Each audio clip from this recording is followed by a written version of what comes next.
Welcome back to another list of games that I've played this year. So, off the bat, I kind of want to get this out of the way. I have put some things in an honourable mentions list, both on each side of the list, the good and the bad. And they're both demos. The only reason they're honourable mentions is because they're demos. I feel like I shouldn't go, wait, look, here's a bad game because I played a demo. They're not the full game, they are essentially just a small bit of the game, and one of them may not even be anything to do with the actual game. So, let's jump into the bad honourable mentions. Number 2. Call of Duty Infinite Warfare. Yeah, this was a weird one because I've not played a Call of Duty game in maybe 3 or 4 years now. And jumping back into it, it just felt like the same thing again. Because you hear a lot of people say, oh, it's just the same game over and over again. And as someone who took a while away from it and then came back to play the demo of it, yeah, that kind of felt just the same. I'll admit, it's kind of cool being in space and you're fighting a Titan in the first mission, but it just feels like the same game. It doesn't feel any different, it's the same game repackaged over and over again, and I just don't like it. Honourable mention number 1. Dragon Quest Builders demo. I have never played a Dragon Quest game ever before, and I've seen them, or I've seen of them, and they looked a little interesting. I thought, that looks okay, but it's an RPG and I just don't have the time for RPGs. And I played the demo of this, and by God, I'm glad I never spent any time playing the full RPG thing. I think it's an RPG. It feels like it in Dragon Quest Builders because you wake up in a temple and then you go outside and you're told to do something, and the quests are just that. You are told to do something. You don't have an option to do something. Yeah, you could go and do anything else, but it just feels like, go over here. Why? Because I told you to. Okay, fine. I'll go over there. Okay, the proper bad list, which is kind of short this year, but then again, I did play quite a few good games this year. Number 3. The Escapists, the PlayStation 4 edition. Now, I've said before I like the Escapists for the PC, and I stand by that. I like how everything is controlled in the PC edition. The PlayStation 4 edition just feels clunky compared to it. Maybe it's because it's a controller that I'm using, but everything just feels a bit too mechanical. It doesn't feel smooth as it does for PC.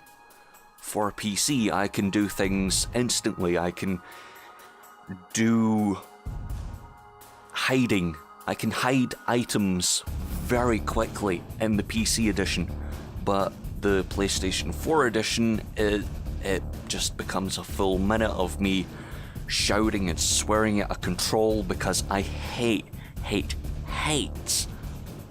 how clunky the menus are, and the whole UI just feels off compared to the PC edition. And a big part of the game is how fast you can hide things, how fast you can go, okay, hide that in there, or okay, jump in bed, or okay, I need to get out of this hole, or okay, I need to go kill that guy and beat him up, and whatever. And it doesn't feel the same. It feels like a completely different game because of how clunky and mechanical it is compared to everything else.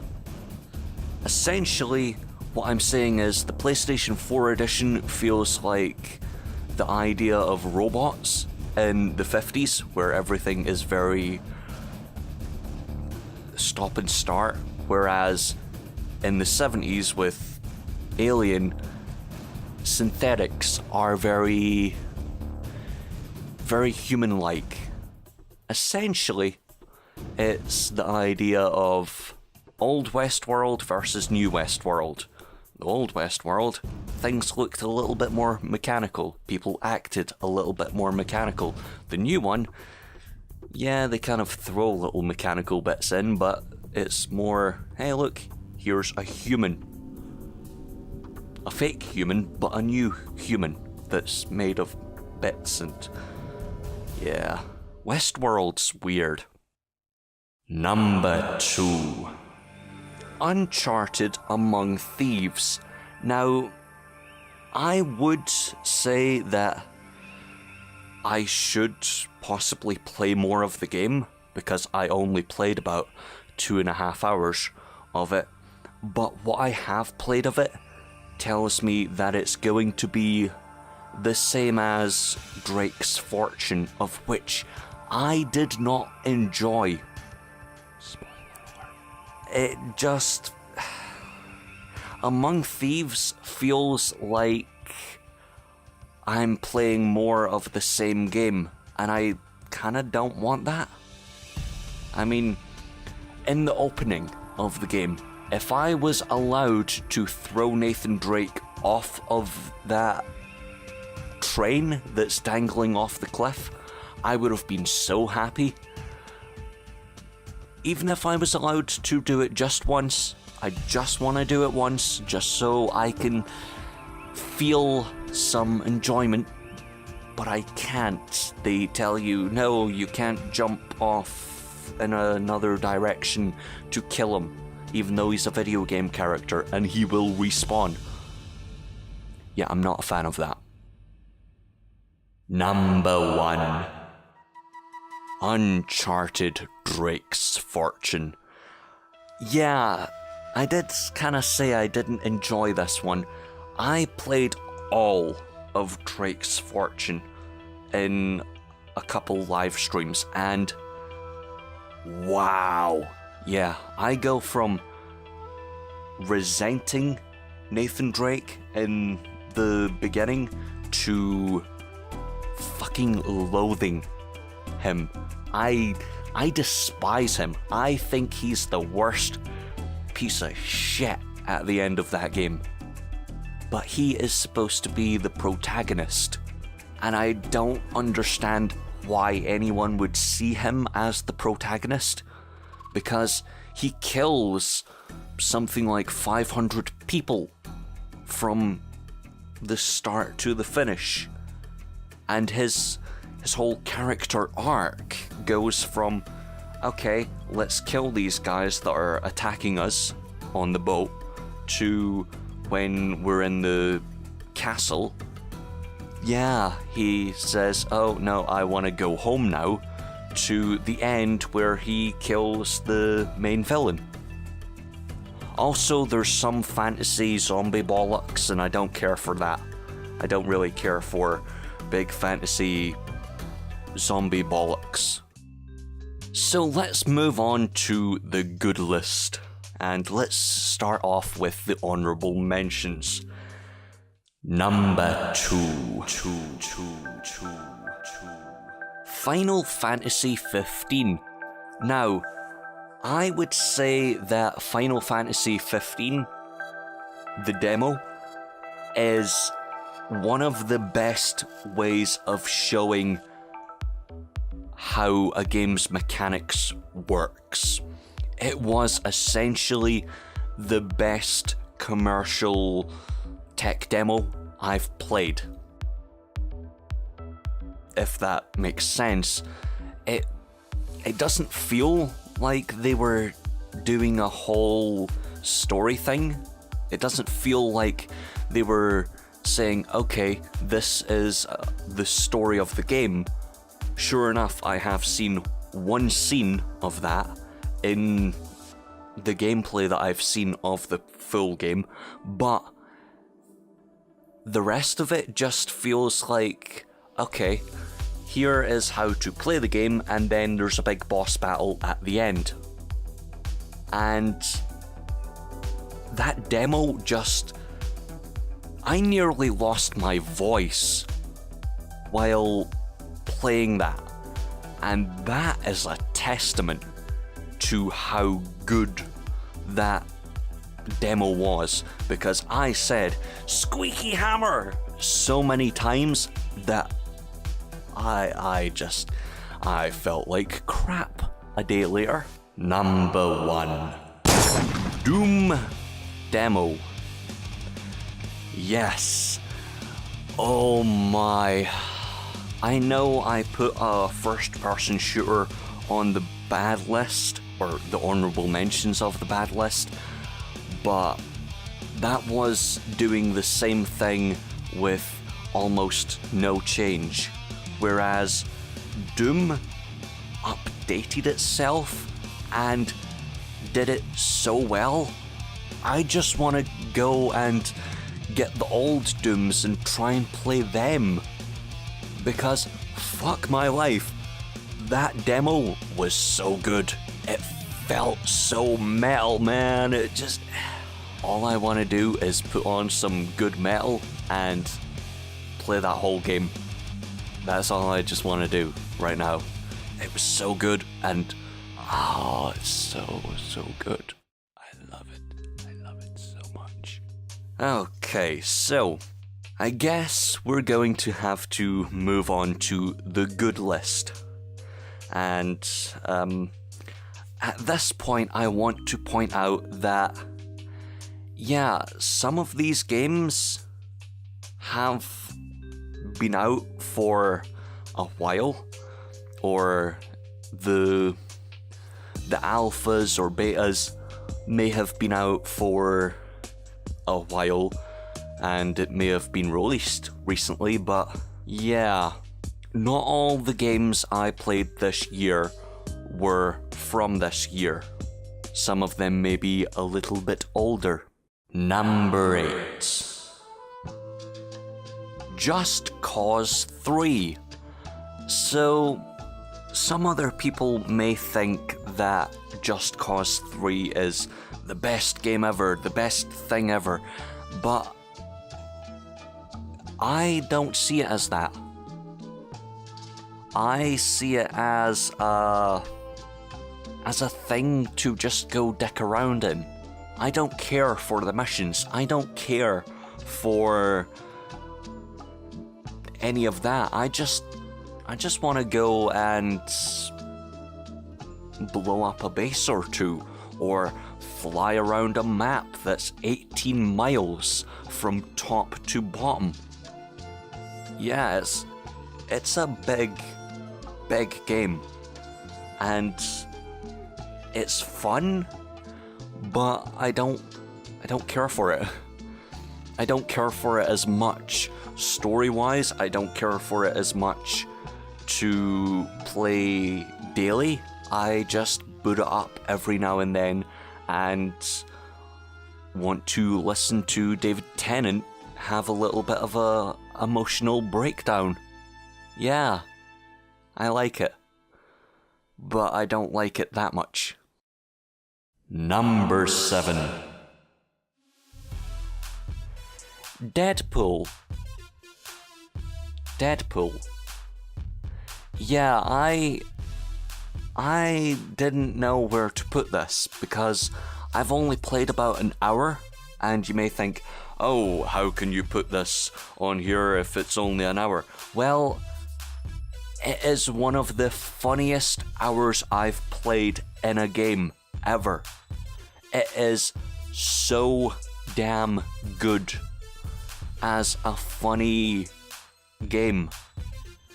Not to mention that the game makes you feel like a badass, but it just is so funny. Just all the little references and little jokes that they put in is so good. There's a little conversation that you have in Deadpool's apartment where Nolan North, the voice actor for Deadpool in the game, gets a phone call from Deadpool, and Deadpool talks to Nolan North. Nolan North talks to Deadpool. Deadpool talks to Deadpool's good side and bad side, little angel and devil thing, while Nolan North is talking to Deadpool. My reality collapsed in on itself at that point. I felt like, oh my god, what is going on? And it felt so good.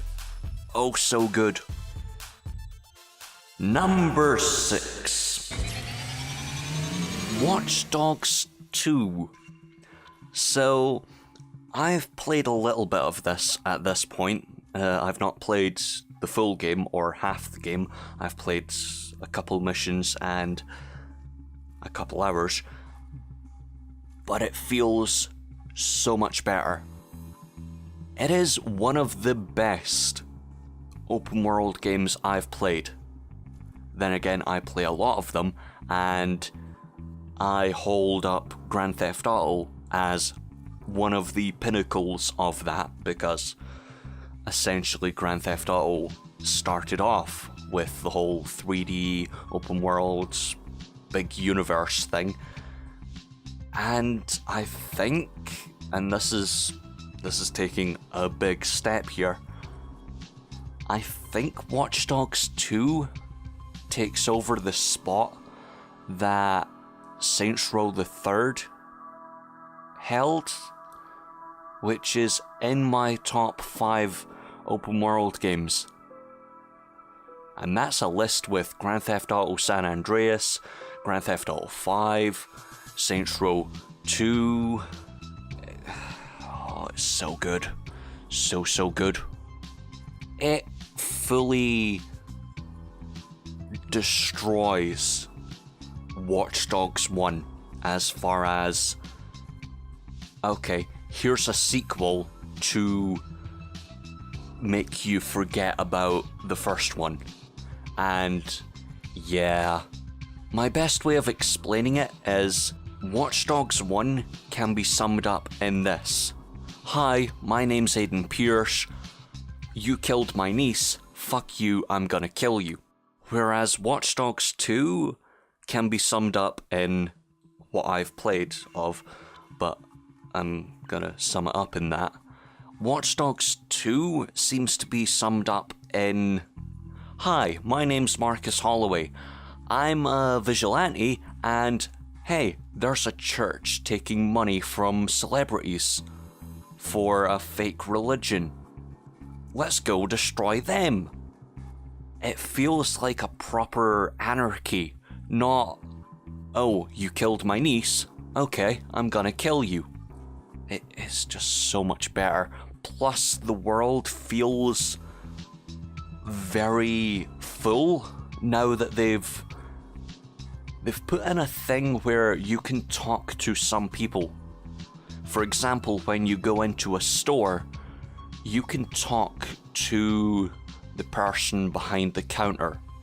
Maybe not for every store, but for the clothes stores, yeah, you can go buy a shirt, but first you can go talk to the guy at the front desk and ask him where the changing rooms are. And it's so good. It feels like a proper world. It doesn't feel like, okay, I'm a moody little bitch. Number 5. WWE 2K17. So, I would go as far to say that 2K17 is one of the best wrestling games ever. It is just full of content. Sure enough, this year there's no story mode behind a actual wrestler, but the My Career mode has been dramatically improved. So much. Oh, so much. The only reason it's 5th, and it's mostly because of me that it's at 5, not because it's a bad game, but because I have a bit of a problem with something. It's the promo system. I don't like the time limit that they give you. It's very, very short, and the little bits that they cut out of a paragraph for the promos happen to be so basic. From the little bits that they cut out, you could take that anywhere. You could put whatever they say anywhere, and it could be perceived as a good guy thing or a bad guy thing. Who knows?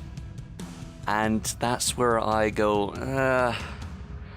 yeah, I don't have enough time to really analyze, okay, that's more of a heel thing to say, that's more of a babyface thing to say, that's more of a good choice, that's more of a bad choice, that's an okay choice to match up with what I previously said, and they give you 3.5 femtoseconds to read essentially 4 lines that could mean anything. And as a dyslexic, that becomes a bit of a problem. But then again, I did say that the problem lies with me, not the game. This will be the most meta thing on this list, next to Deadpool. Number 4. Fallout 4. Yeah, I enjoyed Fallout 4. I thought it was one of the best RPGs I've played. But then again, I have only played about, 4 of them. So, I don't think I can really say anything about RPGs that much. But yeah, I enjoyed it. Sure enough, the whole story is essentially, okay, you stole my baby. I want him back. And if you pay enough attention, you can understand what's going on. But it's fun as a world. You can stumble into just about every single thing just by walking 3 feet. For example, outside of Goodneighbor, you walk 3 feet and you're in a big tower. You walk another 3 feet, you walk into a bear that is going to chase you down the street, and you run into a cult. You go another 3 feet and you're at the airport. You go another 3 feet and you're at a military base. You go another 3 feet, and it goes on and on and on. And it's a good exploration game, and it's a good let's have fun game, but the story is a bit meh. Plus the mods are fun, at least on PlayStation. They're probably more fun on PC, but oh well, let's not say anything bad about Sony. Seriously, Sony, you're a bunch of dicks. Number 3. WWE 2K16. Yeah, I did just say 2K17 is one of the best wrestling games ever, but I didn't specify that it was the highest on the list. 2K16 I've got the most out of. I've only played 2K17 for a couple days, and it is fun, but I didn't get as much fun in those couple days as I got out of the 2 months that I played my career mode of 2K16, of which was so fun. So much fun. I enjoyed making a story out of that. I enjoyed doing everything I could with that. And I think 2K17 is going to improve on that. But again, that promo system I don't like, and I preferred the one in 2K16 because I personally could work around that and tell a better story. I could tell a better story as someone doing a voiceover or doing the commentary over the top. So yeah, as a player, it might feel like, oh, this is just another wrestling game, but as a person commentating over the top of it and doing a let's play live, it is so much fun. I enjoyed it so much. I like wrestling, okay? So this is where we go. What's number 1? Number 2.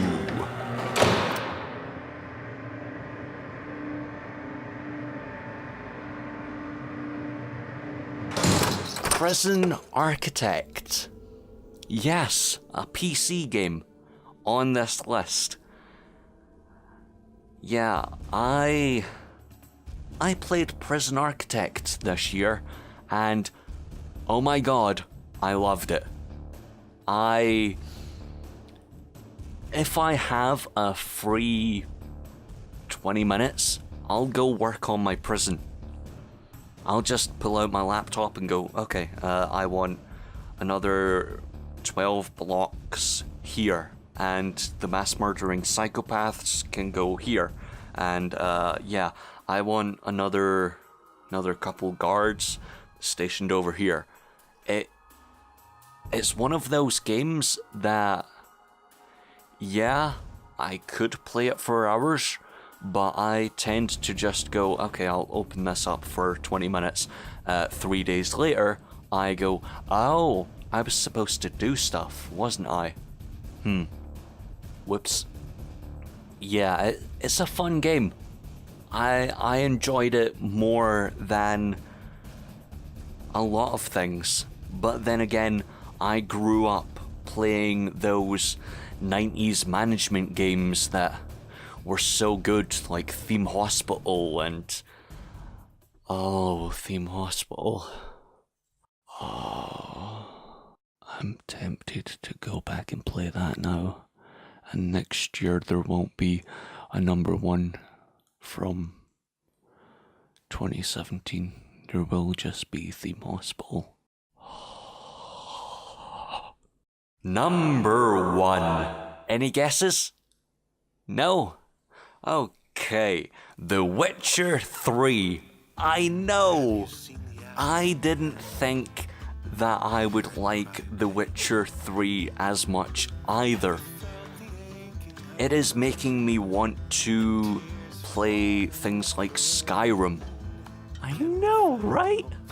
But then again, I go, oh, right, Skyrim is a big, overly expanded universe that you have to know things about, and if you don't, and you're playing it on a live stream, people will shout at you. They will shout at you viciously and call you the worst names ever. Cool, let's do it. Yeah, I enjoyed The Witcher 3 more than anything else because I didn't have to go and do the main story. And the main story, yeah, is a bit shit, but again, you don't really have to do it. There are 1,000,000,001 side missions that are so good. I mean, fuck me, the Bloody Baron quest. That is huge. I think that took me about 3 or 4 streams at 2 hours each, which means that could have taken about 6 hours. Then again, it was me that was playing it, so, you know, stuff and things. Yeah, that felt like a full Game of Thrones season. It was so full, and all the little things popped in and out, and sure, it was kind of to do with the main quest, and it links back in later on to the main quest, but by fuck is it good.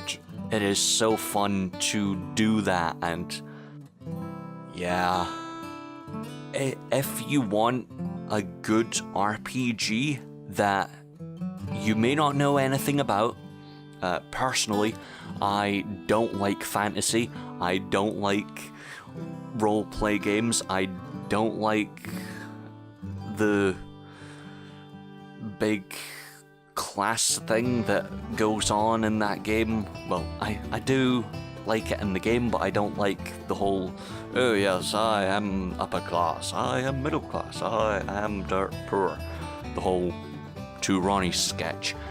I tend to not care for that. That's why I don't watch Game of Thrones, and I enjoyed The Witcher 3.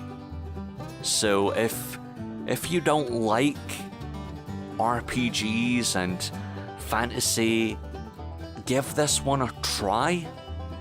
The proper Game of the Year edition came out recently, and I'll be honest, I kind of thought about buying it, so I would have 2 editions of the game, and one of them would have more quests and more stuff, but yeah, I decided against that because, yeah. Anyway, yeah,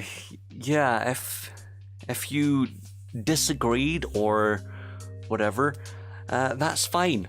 This is all based on my opinions of the games that I played, and personally, I think this is a solid list of how I feel in this moment. I may drop Watch Dogs 2 up or down. I may put it 5th next year when I've properly played the game and I've not just went, hey, look, here's the first couple missions. But I felt like I had to mention that this year because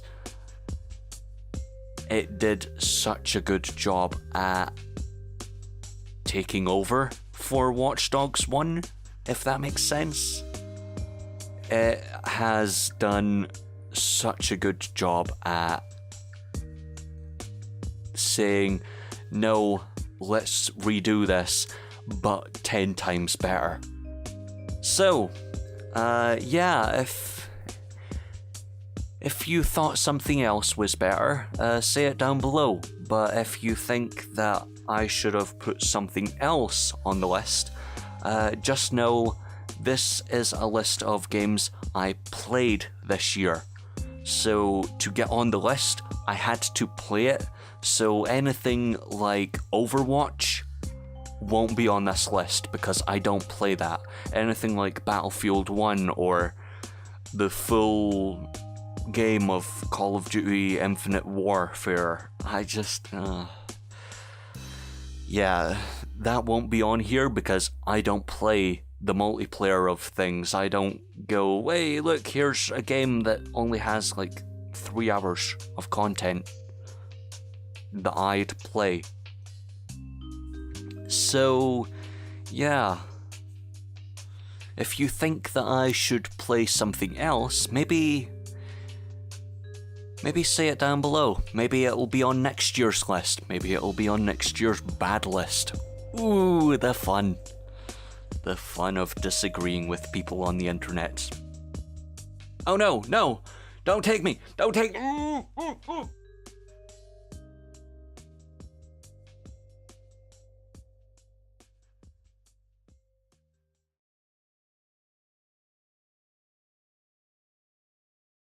That is what you get for disagreeing with the internet.